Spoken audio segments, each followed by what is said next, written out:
Today was a lot of fun. We had a great week of practice. We had a great plan. I felt very confident going into the game that we could be successful. The biggest question I had going into the game, honestly, was how our defense would match up against their offense. I felt like offensively there were big chunks out there in the pass game, and we could run the ball well enough. Defensively, I thought we played great. We early in the game, false starts, miss open receivers, a lot of missed opportunities, let the quarterback run out of the pocket on third down 3 times in a row. And then we grabbed the momentum at the end of the half. At halftime, we're up 13, but the message was more like, come on now, what are we doing here? About those things I just mentioned. And some selfish things, like getting out of your pass rush lane is a selfish thing because I want to make the sack. And there were some other things out there I had mentioned to the team. And I said, can we get everybody to buy into the team now and make better decisions? And we played a dominant second half. And, we're champions. Everybody knows we're champions of the East. I mean, come on, across the country. And this was a major statement across the country. It was. Really proud for our seniors that we could send them out this way. Really proud of our team. Really happy for the alumni, the people that support this program, that love this program. And, this was an exclamation point. So, questions? You talked about defense kind of being one of your biggest question marks coming into the game. And the past 3 weeks, I think you've only given up 6 points in the second half. What is it like to see the defense kind of be able to tighten up after they were able to put up, I think, 100 yards of offense in the first quarter, and then from there it was really nothing else the rest of the way? It's not just defense, it's team execution. We've played 3 great second halves in a row now.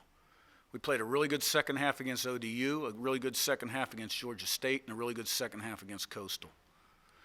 Now, that was following up some terrible second halves. Louisville was a bad second half, Marshall was a bad second half, and Georgia Southern was a bad second half. So when I said what I didn't know going in was how we would match up defensively, it was more about their scheme and what they do that puts you in conflict from a schematic standpoint, because we have not seen an offense like that. Now, they came out throwing early, which surprised me. I was shocked by that. And we were stuffing them pretty good, except for there was the one drive on 3 third downs where the quarterback scrambled out of the pocket. And it's just guys getting out of the rush lanes. And then what does a win like this mean for the program as a whole, coming out and not winning, but winning by 40? Besides all the people I mentioned that I'm happy for, this is a national statement, okay, is what it is. But look, you get better, you get worse, you never stay the same. And college football is a fluid dynamic. Conferences look a certain way now, and a year from now they may look different. 5 years from now, who knows what they're going to look like 10 years from now. So you got to keep improving your program. And this ought to be a catalyst to help us recruit and, attract attention across the country. And now we got to make sure we're fully committed and doing the right things to build the program, make it the best it can be. And now we're entering a critical time, a recruiting period, where the portal's opening up on December the 5th, but you can talk to grad transfers right now, and you can talk to FCS transfers right now. And we've been doing that, but we've been really focused on our season. So one of the benefits, going to a bowl would have been nice, but this was our bowl game. Now we've got to have a terrific recruiting season, because it's all about recruiting and development. And now you got to add retention to that. You got to be able to retain your best players. Curt, you said this is a national statement. What does that statement say about this team and about this program? I just think people are going to see us score and go, ooh.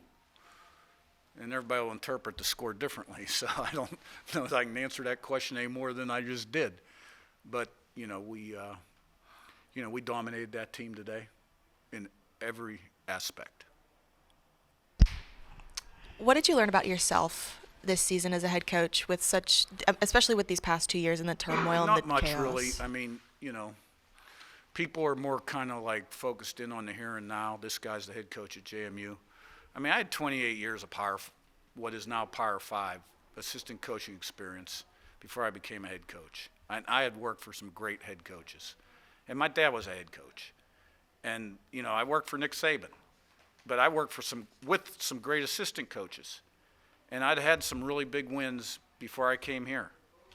And won championships and got Gatorade baths. You know what I mean? And when I heard that we were making this move to FBS, I was like, okay.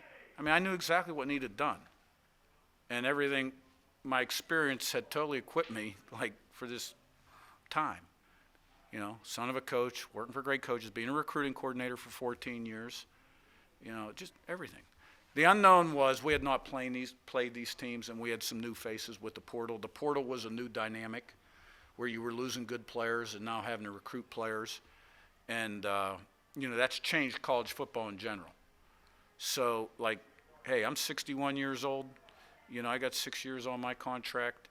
I feel like I can coach another 10, 15 good years. I really do. I'm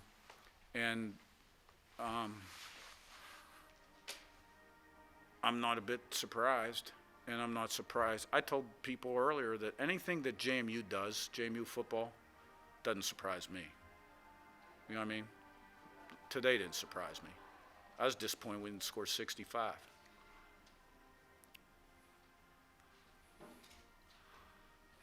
You mentioned the recruiting thing and that the portal is open now and you can do that now.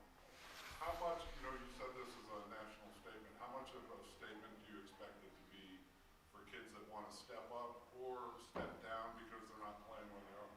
I think this helps recruiting. I think the ODU win helps in-state recruiting, helps recruiting in Maryland also, probably North Carolina some, helps with portal kids. The Georgia State was our 7th win, another feather in our cap. Nice comeback win, kind of like App State. This win here, is going to catch a lot of people's attention, and this win will equal recruits. There's no doubt about it. And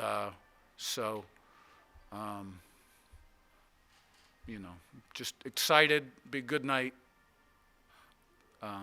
Can't wait to go home, sit on my lazy boy, watch football, see the scores, have a cocktail, and then take it in. And then next week, it's the one-on-one player meetings with the guys that took part in senior day, then the juniors, sophomores, freshmen. It's portal recruiting and roster management for next season. And, trying to help these seniors as much as possible achieve their short-term and long-term goals. And I just wanted to ask you something about earlier this week. You had former JMU head coach Mickey Matthews here for practice. How did that kind of come about, and what did that mean to have you? Yeah, I've known Mickey since 1986. I was 23 years old coaching the Southwest Conference, which was kind of a notorious football conference back then. We played SMU before they had the death penalty. And Mickey was coaching at Houston for Bill Yeoman, who was a legend, and Rice. I was at Rice. And we played Houston the last game of the year for the Bayou Bucket, and it was Bill Yeoman's last game as head coach. And Mickey and I met before the game and talked quite a bit. And then when Yeoman retired, he was out of a job. We interviewed him at Rice. He went to Texas Tech with Spike Dykes. And but I knew Mickey when he was at Georgia Marshall. We've talked a number of times.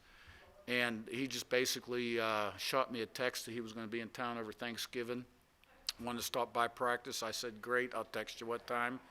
He showed up about 20 minutes before the practice started. We BS'd around. It was, honestly, for me, it was great to have somebody in my office that I could talk to.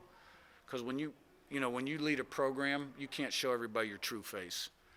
And it was nice to just be able to sit back and talk to a guy that had been in my chair before and just tell stories. And then we went out and watched practice, and I could tell he was enjoying it. I said, hey, you want to talk to the team afterwards? He said, sure. And, I thought he had a great message, and I kind of used the message yesterday and today, a little bit too, about, well, I won't repeat the message. But I've known Mickey a long time, and, we live on the same street he lived on.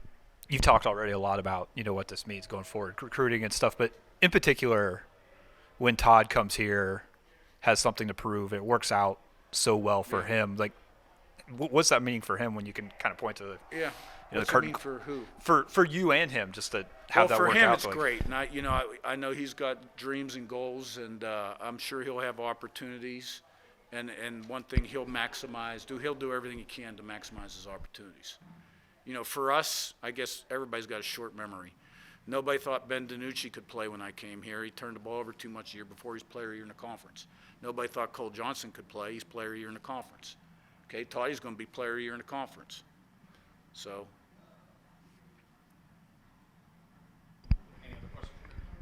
What is the cocktail of choice in the Cignetti household? It's going to be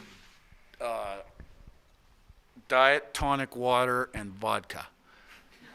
And probably 2 of them. Because I don't have cocktails during the season, in season. I may have 1 or 2 after game if we're not getting home at 3 or 4 in the morning. So that's what we're going to do tonight. Fair enough. All right, go Dukes.